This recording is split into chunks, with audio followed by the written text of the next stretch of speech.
Alors, bienvenue sur une nouvelle saison de Very Moi, une saison 2 où on repart en force avec une nouvelle formule et où on a fait beaucoup d'introspection pour savoir vers quoi la saison 2 ira.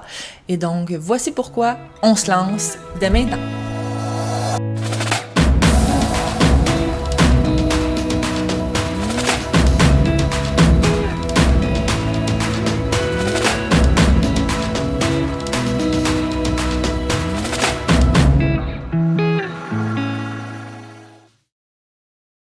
Pourquoi revenir avec une saison 2? Eh bien, c'est avec un déclic, en fait. Quand j'écoutais, et je vais vous rappeler des souvenirs probablement, avec la série One Tree Hill, je sais pas si vous vous rappelez du personnage Mouth, qui était joué par, qui était son vrai nom, Marvin McFadden. Et puis lui, dans l'émission, il veut devenir commentateur sportif, et puis il envoie son démo, qui est pas parfait, à des stations de radio. Et c'est là, ça a été moi, mon wake-up call, si on peut dire, où je me suis dit, OK, tu te lances dans une saison 2, ça sera pas parfait, pas orchestré comme la première fois, mais faut que tu y ailles, faut que tu te lances. Et puis, c'est là où la saison 2, on a décidé avec Mathieu, le technicien hors pair que j'ai avec moi depuis la saison 1, qu'on s'est dit qu'on partait une deuxième saison. Donc, pour le petit retour en arrière, c'est où vient l'idée de, après 3 ans d'arrêt, parce qu'on se rappelle, la première saison, on était en fin de pandémie. On était à l'hôtel Fermont, on devait faire des épisodes c'est très serré. En fait, on avait un horaire de 9h le matin à 4h. Après ça, il fallait repartir parce qu'il y avait le couvre-feu, dont on se rappelle. Donc, c'était une autre énergie. Moi, pour ma part, j'avais besoin de reconnecter parce qu'on était toujours à la maison seul. Et donc, le fait d'avoir un podcast, ça me permettait de voir des gens, de pouvoir faire ce que j'aime, parler de parcours entrepreneurial, de sport et tout ça, avec des invités super pertinents. On se rappelle, on a eu Kevin Raphaël, Chef Oli, Étienne Crevier. Donc, vous pouvez regarder ça en rattrapage sur Spotify si jamais ça vous dit. Et pour moi, pourquoi revenir, en fait, c'était vraiment parce que j'ai fait beaucoup de recherches pour avoir un podcast, puis revenir avec une saison qui était pertinente. Et je pense que sur le marché québécois, ça me représente moins. Disons qu'il y en a beaucoup de podcasts sur l'équilibre, la famille, le sexe, il y en a énormément. Alors moi, je me suis dit, où est-ce que je peux me différencier. Et c'est là où je me suis dit, OK, je vais miser sur l'entrepreneuriat et le branding, marketing, tout ça, ce que je connais et ce dont je fais depuis tous les jours, depuis les 10 dernières années.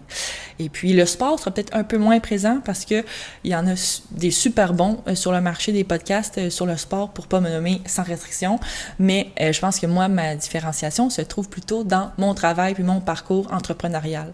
Et je me suis dit que quoi de mieux que de documenter ce que je fais au fur et à mesure que je construis mon entreprise, je construis ma carrière, que de le documenter parce que je vais vouloir revoir ça. Fait que je le fais pour vous, mais je le fais aussi très égoïstement pour moi, pour voir où je suis rendue et tous les objectifs que je vais atteindre au fur et à mesure de mon parcours.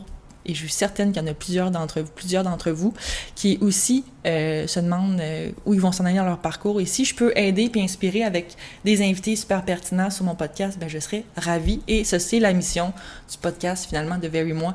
C'est d'inspirer, d'être pertinent, d'apporter de l'information. Fait que ça sera des épisodes plus courts, donc on dit 20 minutes environ, et filmé, comme vous pouvez le voir. Alors, on le laissait pour cette saison-ci parce que Mathieu m'a convaincu de filmer les podcasts, que je trouve très difficile, je vais vous dire, d'être pertinente et de parler à la caméra en même temps.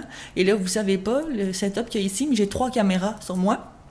Alors, c'est très difficile, je trouve, de être super concentré, Attends, ce sera pas parfait, comme je l'ai mentionné, mais structuré, donc on va y arriver. Laissez-nous une chance d'y arriver épisode après épisode. Je pense qu'on va voir une belle gradation épisode après épisode.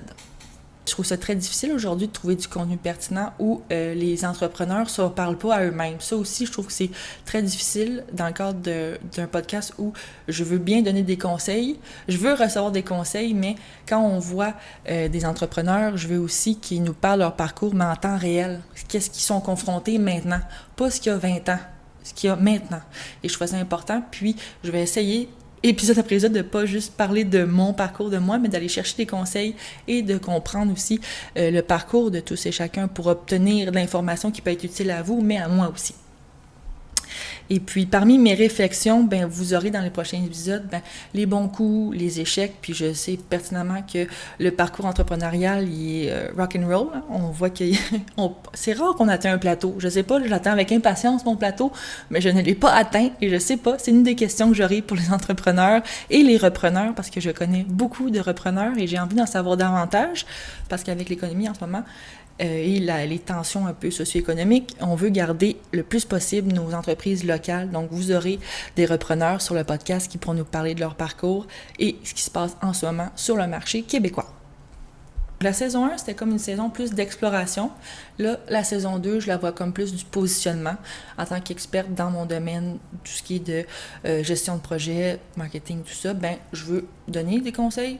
Je veux aussi partager ce que je connais, mais je veux aussi apprendre. Donc, on va apprendre ensemble, d'après moi, avec plusieurs invités. Avec ces 3 années d'introspection-là, pour le podcast, j'ai revu les objectifs, ce que je veux revoir sur le podcast, ce que je veux plus voir, les erreurs, les do and don'ts, tout ça, des invités aussi que j'ai hâte de vous présenter.